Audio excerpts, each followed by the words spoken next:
À toutes et à tous. Alors aujourd'hui, une vidéo sur le chemin de vie 3. Alors, qu'est-ce qu'un chemin de vie? Alors, un chemin de vie, c'est la façon de fonctionner de l'individu, sa façon de se présenter, sa façon d'être, le chemin qu'il va emprunter tout au long de sa vie, son itinéraire. Alors, quand on a un chemin de vie 3, on est forcément euh, orienté vers tout ce qui est communication, créativité, hein. C'est le chemin de vie, par exemple, de quelqu'un qui va être peut-être dans les médias, qui va être un petit peu dans les flashs, qui va être peut-être journaliste, qui va être dans l'écriture, qui va être dans la communication, un artiste aussi, un artiste, un musicien. Voilà, c'est le chemin de vie de ces gens-là, hein. Donc des gens très enthousiastes, on va dire, euh, qui peuvent être exubérants, qui ont besoin aussi de leur cours tout autour d'eux pour s'exprimer, pour parler, hein, avec un sens de l'humour, jovial, bouillonnant, exubérant. Voilà, la parole, la pensée, c'est important. Des gens qui ont une estime importante d'eux. Alors, dans le moins bien, on va dire, dans l'excès du 3 dans ce thème-là, ce sera des gens qui peuvent avoir effectivement une très bonne estime d'eux, ils peuvent un peu écraser les autres. Mais bon, encore faut-il en avoir conscience, et ça, j'ai envie de dire que ça fait partie un petit peu de l'évolution personnelle que tout au long de cette vie. Donc, effectivement, ce chemin de vie, c'est le chemin de vie de quelqu'un d'assez sociable, de quelqu'un qui s'exprime, qui aime bien être dans la lumière, qui aime bien raconter des histoires, qui aime bien aussi peut-être en rajouter par moment. On le voit, on le sent, hein, c'est des gens dont le verbe est très facile. L'oralité, c'est facile. La rhétorique aussi. Donc, beau chemin de vie concernant cette façon de s'exprimer, sa façon d'être avec les autres, dans ses relations, sa place au milieu des autres. Des gens qui, comme je vous ai dit tout à l'heure, peuvent être aussi dans les arts, dans la musique, la littérature, tout ce qui concerne l'art, hein, parce que ils ont besoin d'exprimer cette oralité ou cette créativité par ces matières-là. Alors, chemin de vie original, on y trouve beaucoup de danseuses aussi. J'ai fait beaucoup de thèmes de danseuses, de gens artistes dans ce chemin de vie, hein. Ici, sur cette date de naissance que j'ai choisie, donc le 15-12-1992, on est sur le diable. Alors, le diable, c'est un personnage un peu particulier, hein. C'est vrai que quand on le voit, il nous fait un peu frémir, hein. Il représente quand même une personne, un personnage androgyne, qui peut nous dire que cette personne a deux facettes, elle est en rapport peut-être aussi à des choses un peu cachées, hein.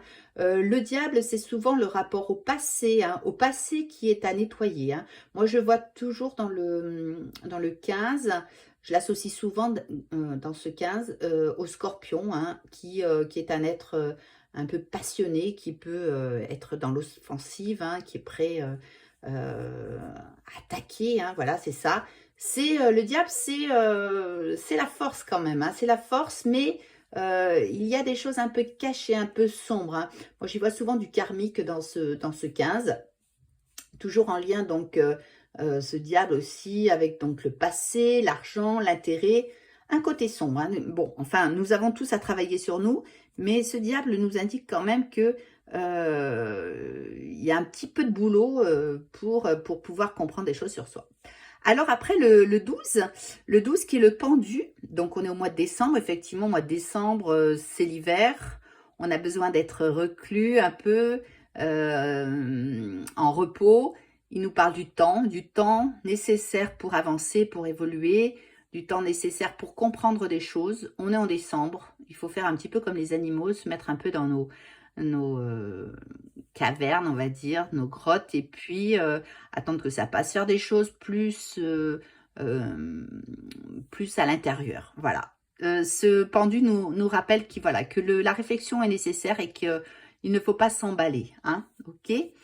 Et donc le monde, très belle lame, donc, qui est portée sur, on va dire, sur l'ouverture, les voyages. Une personne sûrement dans cette date de naissance qui a besoin d'extérieur et besoin de grand espace, hein, besoin de souffler, besoin d'ailleurs d'être aussi, qui a besoin d'ailleurs parce qu'on voit qu'elle a ce chemin de vie par un 12, hein, encore le pendu, 1 vers le 2. On va dire quelqu'un qui est beaucoup dans l'affirmation et qui tout au long de sa vie, cette affirmation sera plus dans la douceur. Hein. Le 2, c'est plus à 2, c'est beaucoup plus tendre, beaucoup plus doux. Hein. Le 21, on est dans l'inverse, on est 2 vers le 1. Donc, c'est ces gens qui ont besoin d'être entourés, d'avoir du monde autour d'eux. Alors, chemin de vie 3, beau chemin de vie assez enthousiaste. Hein. J'ai parlé d'art, mais je pouvais parler aussi d'enseignant. Parce qu'effectivement, c'est le côté, j'ai besoin d'avoir du monde autour de moi quand je m'exprime. C'est, comment dire, c'est important, tous ces gens, toutes ces relations. Hein. Une aisance donc au niveau de la parole, ça c'est sûr, chemin de vie 3. Et si on est jeune et qu'on n'en a pas conscience, on sait que ça va être la force de la personne. Voilà, donc chemin de vie 3, je vous en ai dit beaucoup. Je vous remercie de m'avoir écouté. Je vous dis à très bientôt. Je pense que je vous ferai une petite vidéo d'ici Noël, donc demain. Voilà, bonne soirée, bonne journée à tout le monde et puis à très bientôt. Merci de vous abonner à ma chaîne. Au revoir, namasté.